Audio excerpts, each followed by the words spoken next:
Nou ja, dis tyd vir sport met ons goeie vriend en baie gewilde Arnold Geerts en wat wil jy hê van my?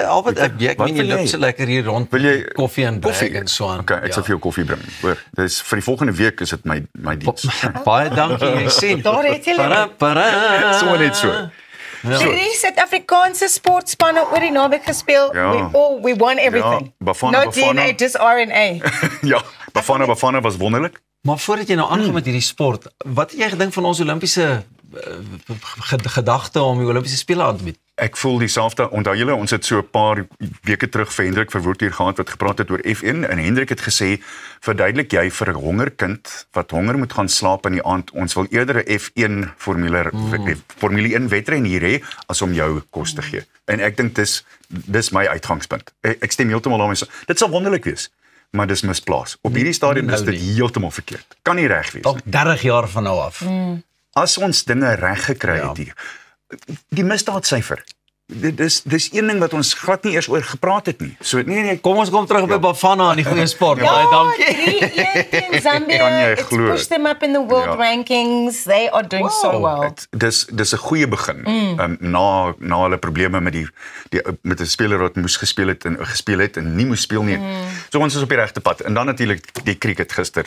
Themba Bavuma se vegtende 55 nie uit nie. Het Suid-Afrika 'n buitekans gegee op oorwinning en toe nou Pyke Bulwerk wat deurgekom het met die draaier Simon Hamer met sy syfers van die 8 paadjies oor die hele wedstryd. En ek moet jou sê, die twee, Bavuma en dan Coben Bosch, wat so goed saamgekolf het. En hulle het 44 vir daardie paadjie aan mekaar geflans. En dit was op die ou einde die deurbraak. Dit was net wonderlik om te sien. En hulle het so sleg gekolf in die eerste beurt. Die groot punt, die groot debat is egter, behoort enige opsigter so 'n baanblad voor te berei vir 'n 5-dag toets. Ja nee, kyk. Ek dink as hy in Suid-Afrika gewerk het, het hy hom gefire. Ek beloof jou nou, ek het geen twyfel aantrent nie. So 'n groot verantwoordelikheid, né? Jy dink is maar net gegadeer. Jy moet jou storie ken. En op 'n stadium kon daai blad, as hulle 'n ekstra dag moes gespeel het, kon hy gevaarlik gewees het, want die wip was heeltemal oneweredig. Een bal, selfs van die draaibal bowlers, het jy 'n hele paar keer gesien, spesiaal met Themba Bavuma, omdat hy 'n kort mannetjie is. Die bal land en dan skiet hy op selfs draaiers. Bavuma was die hele tyd so, selfs met die draai, dit behoort nie so te wees nie, ek is jammer. Dis nie goed genoeg nie. Net voordat ons aanbeweeg, né? Het ek my storie verloor. Nee. Ek sit so lekker en dink wat jy het, en daar's klomp dinge. Maar dis nie lekker vir my van 'n spansport soos met cricket of rugby of sokker. Baie keer as hy vir die positiewe daai klik gee, soos wat presies gebeur het met hulle golfbeurt en die twee van hulle wat saam gespeel het, en hy gaan vir die positief, is dit so lekker. Dieselfde met die rugby of as daar net daai iets gebeur, maar ook die ander ding is, as dit net in daai negatief val, dan kom jy nie daar uit nie. En die interessante ding is, mens weet nooit wat veroorsaak die een of die ander nie. Dis nie een klein dingetjie, een klein skuifie, en die hele span dan verander anders. So, en weer eens, in die positief of in die negatief in. So, ja, het is 'n wonderlike wen, en ons begin weer hierdie week met die tweede toets. Ek hoop net, ons kry 'n beter baanblad. Dit sal goed wees as mens, dit moet 'n eweredige stryd, laaste ding daaroor, laaste punt, dit moet 'n eweredige stryd wees tussen die wilgerlat en die leer. Dit behoort te wees dat die kolwers kan kolf en die bowlers kan bal. En elke een behoort 'n kans te kan hê om te wys wat in hulle sit.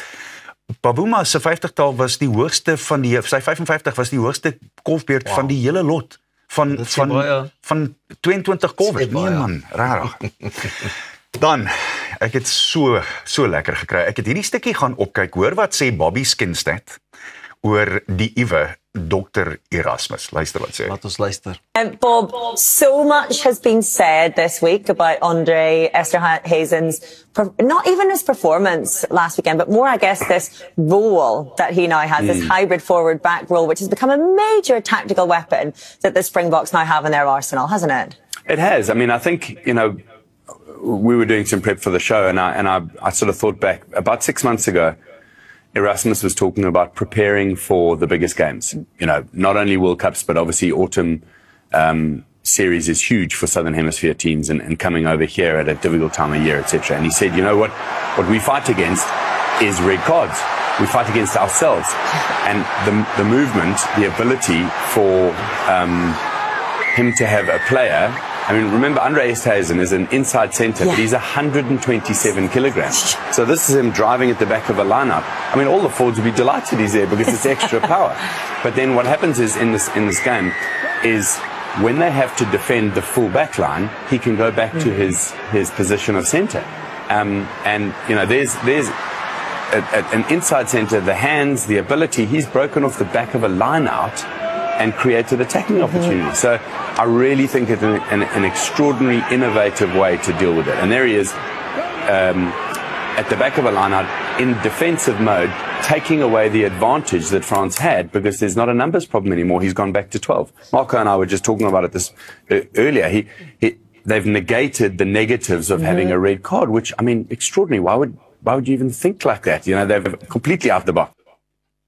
Completely out the box, dis baie mooi. But that's what Dr. Rassie Erasmus is doing, I feel, with the game of rugby. He's always 10 steps ahead of everyone else. Like, if this is what's going to happen, we have several contingencies in place to go, okay, we've got 14 men for like, I don't know, 67 minutes of this game. 69 minutes in. En ons het ook Let's gesien met die afgelope enetjie. Ekskuus, ek en Ros gesels lekker sport vandag. Nee, gaan julle ek leer by julle Fasiliteer jy. Wat vir my ook lekker was is hy het van die ouens laat opkom. Hy het 'n beweging of twee gedoen, kom af. Dit het nie gewerk nie. Totdat hy daai ouetjies ook weer bymekaar kon kry, die regte struktuur kon vind. Jy sê interessante ding en as ons nou kom ons praat oor Saterdag se toets. Ek wil eintlik nie want ek wil nog steeds vloek. Ek moet sê ek het Saterdag ek het my hele kwota vir die jaar opgebruik. Heeltemal.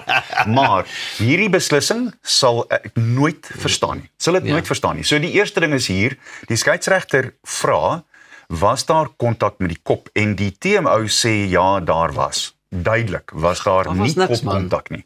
En meneer James Dolman het toe skuif die hele alles het geskuif. En elke keer as dit gebeur het, was daar weer 'n verskywing van dit wat hy probeer vra het in die oorspronklike. En die TMO, Toal Tranini van Frankryk, het dit ook heeltemal verkeerd gekry. En hulle het 'n foul play officer, sy naam is Eric Gozins. Hy het dit ook verkeerd gekry. Iewers moet hulle hierdie stelsel verander. Sonder enige twyfel kan nie so aangaan nie. Hoor daar. Naming and shaming all of those officials. Dit is nou al wat ons het vir jou sport. Bly ingeskakel want net hierna kyk ons na praktiese wenke om jou handsak te organiseer. Bly waar jy is.